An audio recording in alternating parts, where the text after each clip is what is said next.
کچھ نبی کریم صلی اللہ علیہ وسلم نے قیامت کی بڑی نشانیاں بیان فرمائی ہیں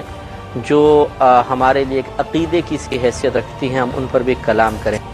ایک حدیث پاک بخاری کی روایت ہے، حدیث نمبر 3757 نمبر یہ حدیث پاک ہے، 3757 نمبر ہے۔ اس میں نبی کریم صلی اللہ علیہ وسلم نے ایک ساتھ 10 نشانیاں قیامت کی بیان کی ہیں، اور جب ہمارے نبی کریم صلی اللہ علیہ وسلم نے انہیں بیان کیا تو ان پر یقین رکھنا، انہیں حق جاننا یا اس کا عقیدہ رکھنا ہمارے لیے ضروری ہوگا۔ لہذا حضرت حذیفہ بن اسید غفاری رضی اللہ تعالی عنہ اس کے راوی ہیں، کہتے ہیں کہ قال رسول اللہ صلی اللہ علیہ وسلم، نبی کریم صلی اللہ علیہ وسلم نے ارشاد فرمایا کہ لن تقوم الساعہ، ہرگز قیامت قائم نہ ہوگی، حتی یکونا قبلہا 10 آیات، یہاں تک کہ اس سے پہلے 10 نشانیاں نہ ہو جائیں، یعنی جب تک 10 نشانیاں قائم نہ ہو جائیں قیامت نہیں آئے گی۔ پہلا فرمایا طلوع الشمس من مغربہا، سورج کا طلوع ہونا اس کے مغرب سے،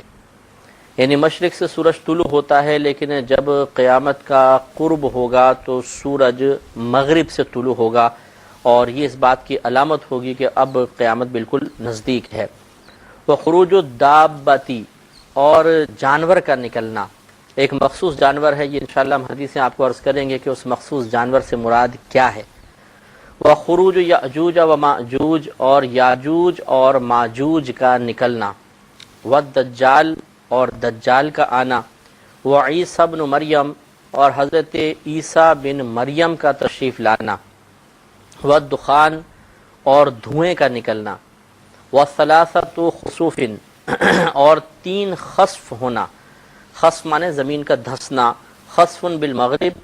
ایک خسف مغرب میں ہوگا، وخسف بالمشرق، ایک خسف مشرق میں ہوگا، وخسف بجزیرۃ العرب، اور ایک زمین کا دھسنا، عظیم دھسنا جزیرہ عرب میں ہوگا۔ وآخر ذالک تخرج نار من الیمن من قعر عدن، اور سرکار نے فرمایا اس میں سے آخری یہ ہے کہ ایک آگ یمن سے نکلے گی، یعنی عدن کے کنارے سے نکلے گی، تسوق الناس الی المحشر، جو لوگوں کو میدان محشر کی طرف ہانک دے گی، یعنی وہ بالکل آخری نشانی ہوگی، اور اس کے بعد پھر لوگ سمجھ لیں اب میدان محشر کی طرف روانہ ہوں گے۔ تو اس میں نبی کریم صلی اللہ علیہ وسلم نے 10 نشانیاں بڑی بیان فرمائیں جن پر ہمیں عقیدہ رکھنا چاہیے۔ تو ان میں سے انشاءاللہ ہم 2-3 ٹاپک کا پہلے ہم نے انتخاب کیا ہے۔ پہلے ایک حدیث ہے، ترمذی کی روایت ہے، حدیث نمبر 2112 ہے، جس میں نبی کریم صلی اللہ علیہ وسلم نے سورج کے مغرب سے نکلنے کے بارے میں کچھ کلام فرمایا ہے۔ وہ حدیث دیکھ لیتے ہیں۔ حضرت ابو ذر غفاری رضی اللہ تعالی عنہ فرماتے ہیں کہ دخلت المسجد حین غابت الشمس، میں مسجد میں داخل ہوا جس وقت سورج غروب ہو رہا تھا۔ والنبی صلی اللہ علیہ وسلم جالس، اور نبی کریم صلی اللہ علیہ وسلم مسجد میں تشریف فرما تھے۔ فقالا، تو نبی کریم صلی اللہ علیہ وسلم نے مجھ سے فرمایا، یا ابا ذر، اے ابو ذر، اتدری این تذهب هذه، کیا تم جانتے ہو کہ یہ سورج کہاں جاتا ہے؟ قالا، میں نے عرض کی، قلت اللہ ورسولہ اعلم، اللہ تبارک و تعالی اور اس کے رسول بہتر جانتے ہیں۔ قالا، تو نبی کریم صلی اللہ علیہ وسلم نے ارشاد فرمایا، فإنها تذهب تستأذن في السجود، کہ بے شک یہ سورج اللہ تعالیٰ کی بارگاہ میں اس لیے حاضر ہوتا ہے تاکہ سجدے کی اجازت طلب کرے۔ فَيُؤْذَنُ لَهَا، تو اللہ تبارک و تعالیٰ کی طرف سے اس کو اجازت دی جاتی ہے۔ وَكَأَنَّهَا قَدْ قِيلَ لَهَا، اور گویا کہ اسے کہا جاتا ہے اللہ کی طرف سے کہ اطلعی من حیث جئتی، تو جہاں سے آیا ہے وہاں سے طلوع ہو۔ فَتَطْلُعُ من مغربها، تو یہ اپنے مغرب سے طلوع ہوگا، یعنی قرب قیامت کے وقت یہ کلام ہو جائے گا کہ یہ روزانہ، گویا کہ نبی کریم صلی اللہ علیہ وسلم کے فرمان کا بیان کا مقصد یہ ہے کہ یہ بتانا کہ روزانہ یہ سورج اللہ کی بارگاہ میں حاضر ہوتا ہے اور سجدہ ریز ہونے کی اجازت طلب کرتا ہے، اس کو سجدہ ریز ہونے کی اجازت دی جاتی ہے۔ لیکن جب قیامت قائم ہونے لگے گی تو اللہ تبارک و تعالیٰ فرمائے گا کہ تو واپس جا، اور جہاں سے تم طلوع ہوتے ہو، جہاں پر غروب ہوتے ہو، وہاں پر تم وہاں سے طلوع ہو جاؤ۔ تو پھر یہ مغرب سے طلوع ہوگا، الٹا طلوع ہوگا، اور لوگ اس وقت جب قیامت کا دن ہوگا، یعنی قیامت سے کچھ پہلے، انتہائی حیران ہوں گے کہ لوگ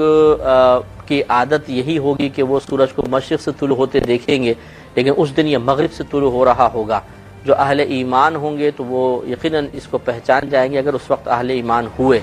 کیونکہ ایک وقت ایسا آئے گا کہ قیامت جو ہے کفار پر قائم ہوگی۔ یہ انشاءاللہ یہ بھی ہم آپ کی خدمت میں سب عرض کریں گے کہ کسی مسلمان پر قیامت قائم نہیں ہوگی۔ تو بہرحال یہ سورج جو ہے مغرب سے طلوع ہوگا، لیکن قرب قیامت کے وقت تو یہ عقیدہ رکھنا بالکل درست ہے کہ ہم کسی کو کہہ سکیں کہ ہمارا عقیدہ ہے کہ قیامت سے پہلے سورج مغرب سے طلوع ہوگا۔ تو یہ اس لیے بھی ضروری سمجھا میں نے، ان باتوں کو ہم نے ڈسکس کرنا ضروری سمجھا کہ بہت سی غلط باتیں ہمارے عوام میں مشہور ہوتی ہیں اور بہت سی صحیح باتیں لوگوں میں ہوتی ہیں، لیکن چونکہ غلط باتیں بہت زیادہ کثرت سے گردش کرتی ہیں تو صحیح باتوں کے بارے میں بھی عوام تذبذب کے عالم میں ہوتی ہے کہ پتہ نہیں یہ بھی صحیح ہے کہ نہیں ہے۔ تو اس لیے ان چیزوں کا جاننا اور پھر ایک عقیدہ ذہن میں قائم رکھنا یہ بہت ضروری ہے۔ چنانچہ سورج مغرب سے طلوع ہوگا، یہ عقیدہ رکھنا کوئی مطلب ضروریات دین میں سے نہیں ہے۔ اگر کوئی اس کا انکار کرے گا تو گمراہی ضرور ہے کہ اس نے صحیح حدیث کا انکار کیا، لیکن کفر نہیں ہے۔ اس کے بعد نبی کریم صلی اللہ علیہ وسلم نے یاجوج اور ماجوج کے بارے میں کلام فرمایا۔ اس کو جھٹکے سے بھی پڑھ سکتے ہیں یاجوج ماجوج، اور بالکل نرمی سے بھی پڑھ سکتے ہیں یاجوج ماجوج، دونوں اس میں لغتیں درست ہیں۔ تو یاجوج اور ماجوج کے بارے میں انشاءاللہ ہم تفصیلی کلام آپ کو بتائیں گے کہ ان کے بارے میں کیا عقیدہ ہے۔ یہ حضرت خلاصہ اس کا یہ ہے، پھر دلائل کی روشنی میں دوبارہ دیکھ لیں گے کہ یہ حضرت نوح علیہ السلام کے صاحبزادے یافث رضی اللہ تعالی عنہ تھے، یہ ان کی اولاد میں سے ہیں، اور یہ دو قبیلے ہیں، یاجوج ایک قبیلہ ہے، ماجوج ایک قبیلہ ہے، اور یہ بہت ہی کثرت کے ساتھ ان کے ہاں اولاد پیدا ہوتی ہے۔ اور نبی کریم صلی اللہ علیہ وسلم نے جو ان کا حلیہ بتایا کہ ان کے قد چھوٹے ہوں گے، چہرے چوڑے ہوں گے اور آنکھیں بالکل چھوٹی چھوٹی سی ہوں گی، اور یہ بہت کثرت کے ساتھ پیدا ہوں گے، اور یہ پہلے بھی دور میں تھے اور اس وقت یہ لوگوں پر بڑا ظلم و ستم کرتے تھے، اور ان کے بارے میں جو احادیث میں یا تفسیر میں لکھا ہے وہ یہی کہ یہ ہر چیز کھا جاتے ہیں۔ اگر ان کے سامنے انسان آئیں تو انسان کو کھا جائیں گے، جانور آئے، حشرات الارض آئیں، سب کو کھا جاتے ہیں، اور پانی بڑی کثرت سے پیتے ہیں، حتیٰ کہ اتنی ان کی کثیر یعنی تعداد ہے کہ پورے کے پورے دریا یہ خشک کر جاتے ہیں۔ اور جب بروز قیامت آدم علیہ السلام سے اللہ تعالیٰ فرمائے گا کہ آدم جنتیوں اور دوزخیوں کو الگ الگ کر، تو آدم علیہ السلام پوچھیں گے کہ یا رب کریم کتنے جنتی، کتنوں میں سے کتنے جنتی اور کتنے جہنمی؟ تو اللہ تعالیٰ فرمائے گا کہ 1000 میں سے 1 جنتی اور 999 جہنمی، 999۔ تو صحابہ کرام پر غم کی سی کیفیت طاری ہوئی کہ یہ تو بڑا خطرناک معاملہ ہوگا، تو سرکار صلی اللہ علیہ وسلم نے فرمایا کہ یاجوج ماجوج کے ذریعے ان کی تعداد کو پورا کیا جائے گا، یعنی اتنے کثیر ہوں گے کہ یہ کثرت کے ساتھ جہنم میں جائیں گے۔ تو یہ کافر ہیں، یہ کافر لوگ ہیں، اور اس دور میں کچھ لوگ تھے، کچھ قومیں تھیں، یہ باہر نکلتے تھے، ان کے مویشی اور ان قوموں کے آدمیوں کو کھا جایا کرتے تھے۔ تو سکندر ذوالقرنین ایک گزرے ہیں، بزرگ ہیں، اللہ کے ولی ہیں، ان کی نبوت میں اختلاف ہے لیکن ولایت میں کسی کا اختلاف نہیں، اور کہا جاتا ہے کہ حضرت خضر علیہ السلام سے آپ کا قریبی تعلق ہے۔ تو آپ اللہ تعالیٰ کے حکم سے مختلف مقامات پر تشریف لے جاتے تھے، سیاحت فرماتے تھے۔ ایک مقام پر پہنچے تو وہاں ایک ایسی قوم ملی کہ جو آپ کی گفتگو نہیں سمجھتی تھی، اس کو آپ کی زبان نہیں آتی تھی، آپ کو بھی نہیں آتی تھی، تو انہوں نے اشاروں سے سمجھایا کہ یہاں پر یاجوج ماجوج کی قوم ہے اور یہ لوگ نکلتے ہیں اور تباہی مچا دیتے ہیں، تو آپ کچھ ہمارے کیجئے۔ تو سکندر ذوالقرنین نے دیکھا وہاں 2 بڑے پہاڑ تھے، ایک جیسے ادھر تھا ایک ادھر تھا، اور یہ پہاڑوں کے پیچھے سے آ کے حملے کرتے تھے۔ تو آپ نے تانبے کے بڑے بڑے ٹکڑے منگوائے اور لوہے کے ٹکڑے منگائے، بڑی بڑی چادریں، انہیں آپ نے اس طرح کھڑا کیا، اور پھر اس میں کوئلہ منگایا، کوئلہ گرم کر کے ڈالا گیا، تانبا پگھلایا، اس سے اس کے اندر ڈالا، اور پھر آپ نے آگ بھڑکائی اس کے دونوں طرف، اور فرمایا اس کو پھونکے مارو، اور یہ آپ کی کرامت سے سارا کام ہوا نا۔ اتنی بڑی دیوار 2 پہاڑوں کے درمیان، اس کو بنانا بہت مشکل کام تھا، لوگوں نے پھونکے ماری تو وہ ایسی دیوار بن گئی کہ بالکل جیسے آگ کی مثل ہو گئی، یعنی لوہا بالکل جل گیا، اور پھر جتنا اندر مواد تھا وہ سب ایک دوسرے میں ضم ہو کر ایک سیسا پلائی سی دیوار قائم ہو گئی۔ تو یہ گویا کہ سکندر ذوالقرنین رضی اللہ تعالیٰ عنہ نے ان لوگوں کی مدد کی۔ اب وہ اتنی چکنی دیوار تھی کہ یہ لوگ اس پہ چڑھ نہیں سکتے تھے، یاجوج ماجوج۔ اب یہ پیچھے بند ہیں لیکن ان کی نسلیں بڑھ رہی ہیں۔ نبی کریم صلی اللہ علیہ وسلم کے فرمان کے مطابق یہ روزانہ اس دیوار میں ایک سوراخ کرتے ہیں، جب بالکل باریک سا رہ جاتا ہے، تھوڑا سا پردہ رہ جاتا ہے تو بولتے ہیں کہ چلو کافی ہو گیا، اب کل آ کر تھوڑا سا تو رہ گیا، اس کو کھول لیں گے، اور یہ واپس چلے جاتے ہیں۔ لیکن اللہ تعالیٰ کے حکم سے وہ دیوار دوبارہ مکمل ہو جاتی ہے۔ لیکن جب اللہ تعالیٰ کو منظور ہوگا کہ یہ باہر آئیں تو اس وقت جب یہ دیوار میں نقب لگائیں گے اور بالکل باریک سے چیز رہ جائے گی تو ان میں سے ایک کہے گا کہ چلو واپس چلتے ہیں، اب تو تھوڑا رہ گیا، انشاءاللہ کل آ کر اس کو پورا کر لیں گے۔ تو اس کے انشاءاللہ کہنے کی وجہ سے وہ دیوار اتنی رہے گی جتنی تھی، یعنی باریک رہے گی۔ اب یہ اگلے دن آئیں گے اور اس کو دیوار کو کھول دیں گے، اور یہ موج در موج اتنی یعنی فوج ہوگی کہ وہ اس کا اندازہ نہیں کر سکتے۔ جیسے ہم آیات بھی آپ کی خدمت میں عرض کریں گے کہ اللہ تعالیٰ نے فرمایا جیسے دریا کی موجیں، سمندر کی موجیں آتی ہیں، اس طریقے سے ان کے نکلیں گے ٹولے کے ٹولے اور تباہی مچا دیں گے۔ جو ان کو ملے گا، انسان، جانور، چرندہ، پرندہ، درندہ، سب کو کھا جائیں گے۔ حتیٰ کہ دریا کے پاس سے ایک گروہ گزرے گا، پورے دریا کا پانی پی جائے گا، اتنی کثیر تعداد ہوگی۔ جب دوسرے آئیں گے اور پچھلا گروپ آئے گا، پچھلا والا گروپ آئے گا، وہ کہے گا کہ ضرور یہاں سے کوئی پانی پی کر گیا ہے۔ زمین میں فساد پھیلانے کے بعد پھر یہ آسمانوں کے اوپر تیر ماریں گے، اور وہ آسمان سے تیر خون آلودہ آئیں گے۔ اس وقت یہ کہیں گے کہ پہلے ہم نے زمین والوں کو ہلاک کیا، اب ہم نے آسمان والوں کو بھی ہلاک کر دیا۔ اس وقت پھر عیسیٰ علیہ السلام کو اللہ تبارک و تعالی بھیجے گا، اس سے پہلے دجال سے مقابلہ ہوگا، پھر یاجوج ماجوج نکلیں گے۔ دجال کے بارے میں بھی انشاءاللہ ہم تفصیلی کلام کریں گے۔ جب دجال ہلاک ہو جائے گا تو پھر اللہ تعالیٰ عیسیٰ علیہ السلام سے فرمائے گا کہ عیسیٰ ایک مخصوص قوم ابھی نکلنے والی ہے، آپ اپنے جتنے مومنین ہیں ان کو لے کر پہاڑ کی چوٹی پہ چلے جائیں۔ تو عیسیٰ علیہ السلام لے کے چلے جائیں گے۔ اب پوری دنیا میں یاجوج ماجوج پھیل جائیں گے اور ہر شخص کو ہلاک کریں گے، اور اس وقت اوپر چونکہ وہاں پر کوئی ذریعہ رسد تو ہوگا نہیں کہ کوئی رزق آ جائے، غذا پہنچے، تو بہت ہی تنگ دستی کا عالم ہوگا۔ حتیٰ کہ سرکار صلی اللہ علیہ وسلم نے فرمایا کہ ایک گائے کی سری جو ہے وہ 100 دینار کی ملے گی، اتنی یعنی تنگ دستی اور پریشانی ہو جائے گی۔ اس وقت عیسیٰ علیہ السلام پھر اللہ تعالیٰ کی طرف رجوع فرمائیں گے اور اللہ تعالیٰ سے عرض کریں گے یا رب کریم اس مصیبت سے تو ہی نجات دلوا۔ تو اللہ تبارک و تعالیٰ ان کے اندر کیڑے پیدا کر دے گا، ان کی گردنوں میں کیڑے پڑیں گے، اور ان کیڑوں کی جس کو آپ وائرس بھی کہہ سکتے ہیں، وائرس پھیل جائے گا اور یہ سب کے سب ہلاک ہو جائیں گے۔ اور ان کے جب وہ مسلمان دیکھیں گے کوئی شور نہیں آ رہا، کوئی آواز نہیں آ رہی، غل نہیں ہے، کیونکہ پہلے گروہ کے گروہ شور مچاتے ہوئے نکلتے ہوں گے، سناٹا چھا جائے گا، تو یہ سب نیچے اتریں گے، آ کر دیکھیں گے تو سب کے سب مرے پڑے ہوں گے۔ کچھ عرصے کچھ دیر بعد ان کے لاشیں سڑنے لگ جائیں گے اور اتنی بدبو ہو جائے گی کہ وہاں گزارا کرنا مشکل ہوگا۔ پھر حضرت عیسیٰ علیہ السلام اللہ کی بارگاہ میں دعا کریں گے۔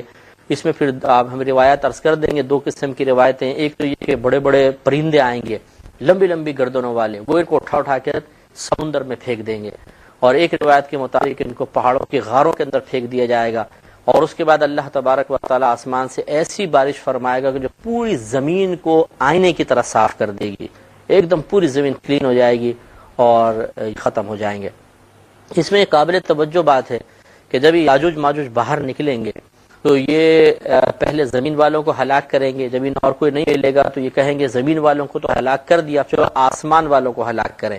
اور آسمان پہ باقاعدہ تیر پھینکیں گے۔ نبی کریم نے تیر سے اس کو تعبیر فرمایا اور فرمایا کہ وہ خون آلودہ تیر واپس آئیں گے، تو یہ کہیں گے کہ ہم نے دنیا والوں کو بھی ہلاک کر دیا اور آسمان والوں کو بھی ہلاک کر دیا۔ اس پر بعض جدید محدثین نے کلام کیا ہے اور اس طرف اشارہ کیا ہے کہ نبی کریم صلی اللہ علیہ وسلم نے گویا کہ چونکہ صحابہ کرام کو سمجھا رہے تھے اس لیے لفظ وہی استعمال فرمائے جو ان کی سمجھ کے موافق تھے کہ وہ تیر آسمان پر پھینکیں گے، لیکن یہ عین ممکن ہے کہ وہ یاجوج ماجوج ایک ایسی قوم ہو کہ جو سائنسی اتنی زبردست ترقی کر جائے کہ وہ یہاں سے زمین سے رہتے ہوئے آسمان کی جو سیاروں پہ دیگر مخلوقات ہو سکتا ہے اس وقت تک سامنے آ چکی ہو، ان سے مقابلہ کریں گے اور باقاعدہ انہیں بھی ماریں گے۔ تو یہ بھی بعضوں نے کہا ہے۔ تو یہ جو ہم نے آپ کی خدمت میں خلاصہ عرض کیا ہے، اب اس کے دلائل ذرا دیکھ لیجئے کہ یہ سب قرآن اور حدیث سے ثابت ہے، اور انشاءاللہ جیسے جیسے ہم بیان کرتے جائیں گے آپ یہ دیکھیں گے کہ جتنی باتیں آپ کی خدمت میں عرض کی ہیں وہ سب کے سب قرآن اور حدیث سے ثابت شدہ ہیں۔ چنانچہ یہ جو قصہ ہے ذوالقرنین رضی اللہ تعالی عنہ کا، یہ سورہ تو سورہ کہف آیت نمبر 94 سے 99 تک میں اللہ تعالیٰ نے اس واقعے کو مختصراً بیان فرمایا۔ قالو، اس قوم نے کہا، یا ذوالقرنین، اے ذوالقرنین، ان یاجوج و ماجوج مفسدون فی الارض، کہ بے شک یاجوج اور ماجوج فساد پھیلانے والے ہیں زمین میں، فہل نجعل لک خرجا، تو کیا ہم آپ کے لیے کچھ اجرت مقرر کر دیں، الا ان تجعل بیننا و بینہم سدا، کہ آپ ہمارے درمیان اور ان کے درمیان ایک دیوار بنا دیں۔ قال، آپ نے فرمایا، ما مکنی فیہ ربی خیر، کہ جو اللہ تبارک و تعالی نے اس بارے میں مجھے قدرت عطا فرمائی ہے وہ زیادہ بہتر ہے، یعنی مجھے کوئی اجر نہیں چاہیے۔ فاعینونی بقوۃ، تو تم قوت کے ساتھ ذرا میری مدد کرو، یعنی جو میں سامان تم سے طلب کرتا جاؤں وہ تم لاتے جاؤ، اور میں اس پہ کوئی اجر طلب نہیں کرتا ہوں، کوئی اجرت طلب نہیں کرتا ہوں، میں تمہارے لیے ایک دیوار بناؤں گا۔ تو چنانچہ فرمایا کہ اجعل بینکم و بینہم ردما، میں بنا دوں گا تمہارے درمیان اور ان کے درمیان ایک دیوار۔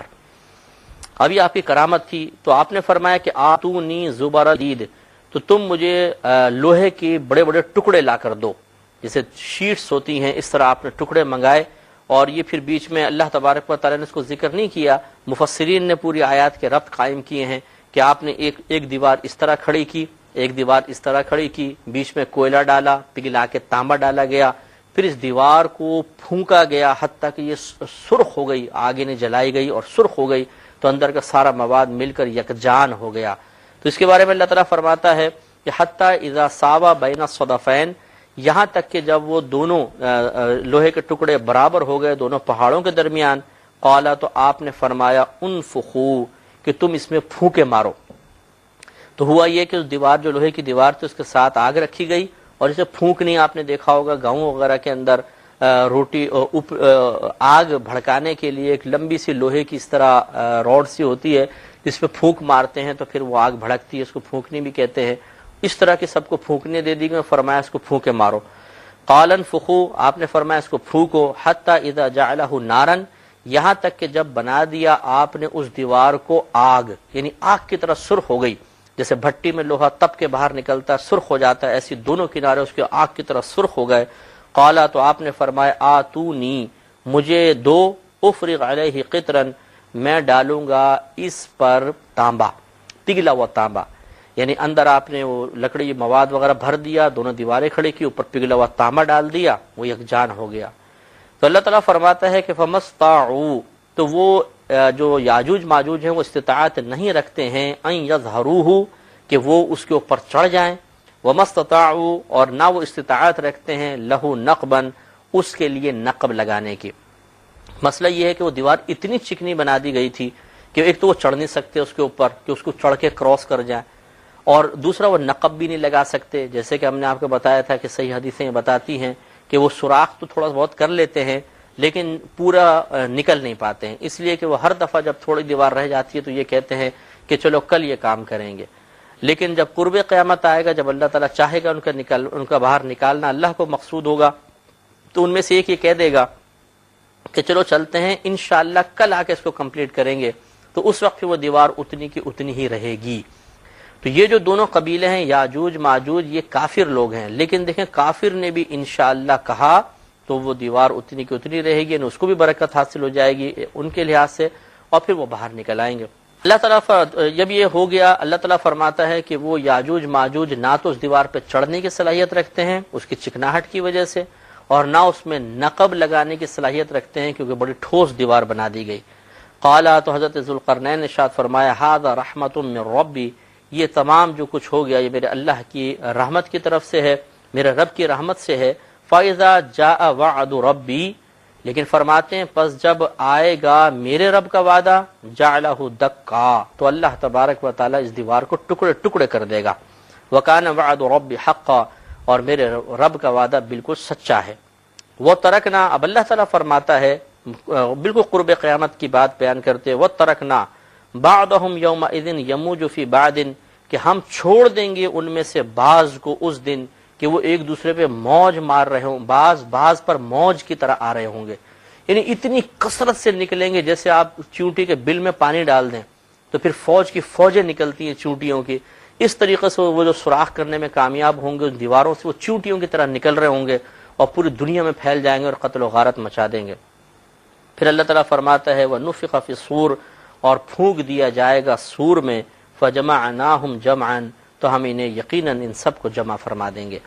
تو اس میں مختصراً یہ قصہ اللہ تعالیٰ نے بیان فرمایا اور یاجوج ماجوج کا ثبوت ملا کہ یاجوج ماجوج ایک باقاعدہ دو قبیلے ہیں اور قرب قیامت کے وقت انہیں باہر نکلنے کا موقع ملے گا اور یہ تباہی پھیلائیں گے۔ تھوڑا سا اس کی تفسیر کے بارے میں تفسیر دیکھ لیتے ہیں۔ ابن کثیر نے اسی آیت کے تحت لکھا کہ وفی مسند الامام احمد، حضرت امام احمد کی مسند میں ہے، یہ مشہور حدیث کی کتاب ہے مسند امام احمد بن حنبل، عن سمرہ، حضرت سمرہ رضی اللہ تعالی عنہ سے مروی ہے کہ ان رسول اللہ صلی اللہ علیہ وسلم قال، کہ بے شک نبی کریم صلی اللہ علیہ وسلم نے ارشاد فرمایا کہ ولد نوح ثلاثۃ، کہ نوح علیہ السلام کے تین بیٹے تھے، سام ابو العرب، سام جو ہے وہ عرب کے والد ہیں، وہ حام ابو السودان،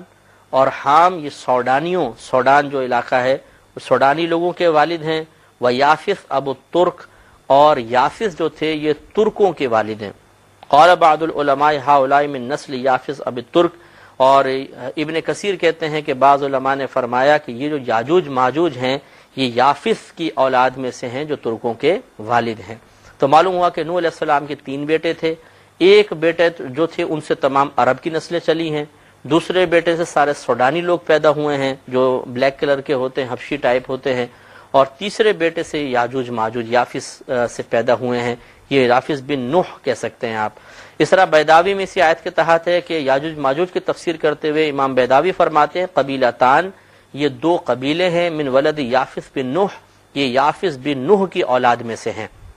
تو خلاصہ کلام یہ ہوا کہ نوح علیہ السلام کے صاحبزادے یافث تھے، ان کی اولاد جو ہیں وہ یاجوج اور ماجوج دو قبیلوں میں تقسیم ہو گئی، اور وہ کافر لوگ تھے، انہوں نے مسلمانوں کے خلاف، لوگوں کے خلاف فساد پھیلایا اور ان کو پھر یہ آخرت میں سزا ملے گی۔ اب یہ بخاری کتاب احادیث الانبیاء اور باب قصۃ یاجوج و ماجوج میں یہ حدیث موجود ہے۔ امام بخاری لکھتے ہیں قال رجل، ایک شخص نے کہا للنبی صلی اللہ علیہ وسلم، نبی کریم صلی اللہ علیہ وسلم سے کہ رأیت السد، میں نے اس دیوار کو دیکھا ہے، مثل البرد المحبری، ایک ایسی چادر کی طرح جو منقش ہو، مزین کر دی گئی ہو، یعنی میں نے اس دیوار کو دیکھا ہے جو یاجوج ماجوج کے لیے قائم کی، وہ پہنچ گیا اللہ کے حکم سے، اس کو نظر آ گئی وہ دیوار، اور اس پہ نقش و نگار بالکل ایسے بنے ہوئے ہیں۔ تو نبی کریم صلی اللہ علیہ وسلم نے فرمایا رأیتہ، ہاں تم نے اس کو دیکھا ہے، یعنی گویا کہ سرکار نے تصدیق فرمائی۔ تو اب آپ خود سوچئے کہ دو پہاڑوں کے درمیان اتنی بڑی دیوار کہ جو یاجوج ماجوج کو روکے ہوئے ہے، وہ دنیا میں نظر کیوں نہیں آتی ہے؟ یہ اللہ تبارک و تعالیٰ کے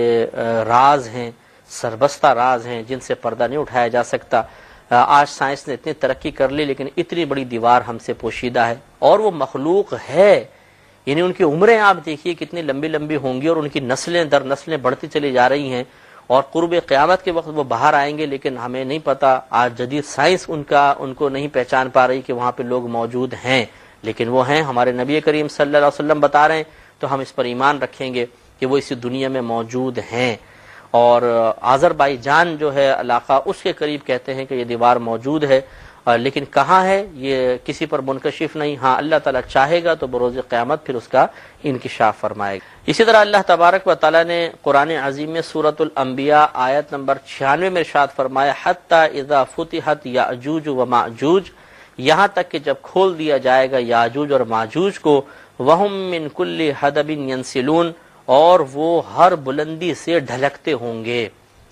یعنی اتنے کثیر تعداد ہوگی کہ ہر بلند چیز سے اترتے ہوئے نظر آ رہے ہوں گے، اتنی کثیر تعداد میں ہوں گے، پوری دنیا میں پھیل جائیں گے۔ تو یہ دو آیات کریمہ سورہ کہف کی آیات اور یہ سورۃ الانبیاء کی آیت نمبر 96، ان میں باقاعدہ یاجوج ماجوج کا لفظ استعمال کیا گیا، تو چنانچہ ان پہ ایمان رکھنا چاہیے کہ یہ قومیں ہیں اور یہ قرب قیامت کے وقت باہر آئیں گی۔ اب چند ذرا یہ دیکھ لیں احادیث کریمہ جو یاجوج ماجوج کے بارے میں نبی کریم صلی اللہ علیہ وسلم نے ہمیں غیبی خبریں دی ہیں، چنانچہ بخاری کی آیت حدیث نمبر 3097 ہے۔ زینب بنت جحش رضی اللہ تعالی عنہا اس کی راویہ ہے، یہ کہتی ہیں ان نبی صلی اللہ علیہ وسلم دخل علیہا فزعا، کہ ایک مرتبہ نبی کریم صلی اللہ علیہ وسلم آپ کے پاس بڑی گھبرائی ہوئی حالت میں تشریف لائے۔ یقولو، آپ فرما رہے تھے، لا الہ الا اللہ،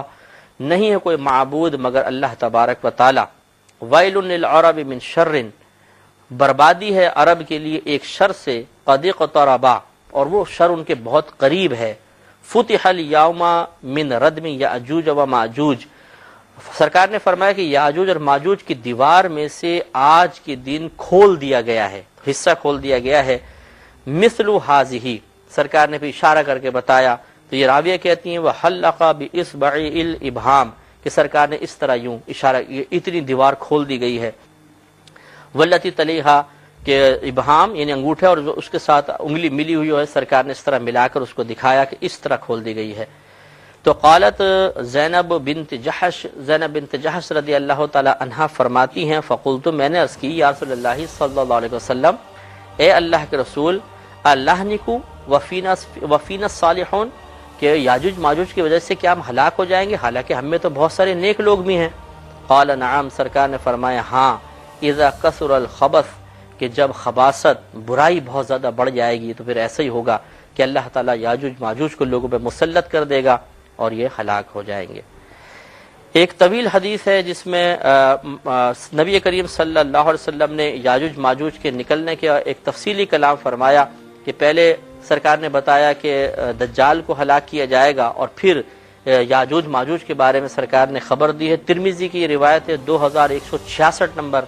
روایت، بہت لمبی ہے، طویل، سرکار نے اس میں یاجوج ماجوج کا قصہ بیان کیا ہے، گویا کہ حضرت نواس بن سمعان کلابی رضی اللہ تعالی عنہ اس کے راوی ہیں۔ تو اس کا پہلا حصہ میں نے وہ دجال کے باب میں رکھا ہے کہ وہ دجال ظاہر ہوگا، حضرت عیسیٰ علیہ السلام دجال کو لد کے مقام پر ہلاک کر دیں گے۔ اس کے بعد سرکار نے آگے فرمایا، اور یہ بڑی طویل حدیث ہے تو میں اس کا اردو ترجمہ آپ کو عرض کر دیتا ہوں، کہ پھر اللہ تبارک و تعالی حضرت عیسیٰ علیہ السلام کی طرف وحی فرمائے گا کہ آپ میرے بندوں کو طور پہاڑ پر جمع فرما لیں، کیونکہ میں نازل کرنے والا ہوں اپنے بندوں کے لیے ایک ایسی قوم کہ جو ان کے ساتھ جنگ کرے گی۔ سرکار فرماتے ہیں کہ اور اللہ تبارک و تعالیٰ پھر یاجوج اور ماجوج کو چھوڑ دے گا، اور وہ اسی طرح ہوں گے جیسا کہ اللہ نے فرمایا کہ من کل حدب ینسلون، کہ وہ ہر اونچائی سے اترتے ہوئے نظر آئیں گے۔ تو پہلا گروہ سرکار فرماتے جو ان میں سے پہلا گروہ ہوگا، جب وہ ایک طبریہ دریا ہے اس کے پاس سے گزرے گا تو وہ اس کو پی جائے گا پورا۔ پھر جب دوسرا گروہ آئے گا تو وہ کہیں گے کہ یہاں سے ضرور کوئی نہ کوئی گزر چکا ہے جس نے اس پورے دریا کو خشک کر دیا ہے، یعنی اتنی کثرت سے وہ اتنے کثیر ہوں گے کہ پانی پئیں گے تو دریا کے دریا خشک کر دیں گے۔ پھر وہ سیر کرتے رہیں گے، پوری دنیا میں گھومتے رہیں گے، یہاں تک کہ وہ بیت المقدس کے پہاڑ تک پہنچیں گے۔ تو وہ کہیں گے آپس میں کہ بے شک ہم نے زمین والوں کو تو قتل کر دیا، آؤ اب مل کر آسمان والوں کو قتل کریں۔ تو وہ اپنے تیروں کو آسمان کی طرف پھینکیں گے، تو اللہ تبارک و تعالیٰ ان کے تیروں کو ان پر اس طرح اس حالت میں لوٹائے گا کہ وہ خون آلودہ ہوں گے۔ تو وہ آپس میں کہیں گے کہ دنیا والوں کو تو ہلاک کیا، ہم نے آسمان والوں کو بھی ہلاک کر دیا، اور وہ حضرت عیسیٰ بن مریم اور آپ کے ساتھیوں کا محاصرہ کر لیں گے، یعنی پہاڑ پر نہیں چڑھ پائیں گے۔ اب یہ اللہ تبارک و تعالیٰ کی قدرت عظیمہ دیکھیے کہ پہاڑ پہ نہیں چڑھ پائیں گے، وہ محاصرہ کر لیں گے آپ لوگوں کا۔ حتیٰ یکون، سرکار فرماتے ہیں یہاں تک کہ ایک گائے کے سر آج کے دن، یعنی اس دن بہتر ہوگا 100 دینار میں، 100 دینار سے، یعنی جیسے آج تم میں سے کسی ایک کے لیے 100 دینار ہیں، اس دن وہ گائے کا ایک سر 100 دینار سے زیادہ قیمتی ہو جائے گا۔ سرکار مدینہ صلی اللہ علیہ وسلم فرماتے ہیں کہ پھر عیسیٰ بن مریم رضی علیہ السلام اللہ تبارک و تعالیٰ کی طرف رجوع فرمائیں گے، اور آپ کے ساتھی بھی دعا کریں گے۔ تو اللہ تبارک و تعالیٰ ان یاجوج ماجوج کی طرف کیڑے بھیجے گا جو ان کی گردنوں میں پیدا ہو جائیں گے، اور سرکار فرماتے ہیں کہ پھر صبح اس حالت میں وہ کریں گے جیسے کہ وہ موت کے ساتھ صبح کی حالت میں، صبح اس حالت میں کریں گے کہ مرے ہوئے ہوں گے بالکل اس طرح جیسے ایک جان مر جاتی ہے، یعنی جیسے ایک آدمی اچانک مر جاتا ہے، سارے کے سارے ایک ساتھ مر جائیں گے، اور پھر حضرت عیسیٰ علیہ السلام نیچے تشریف لائیں گے۔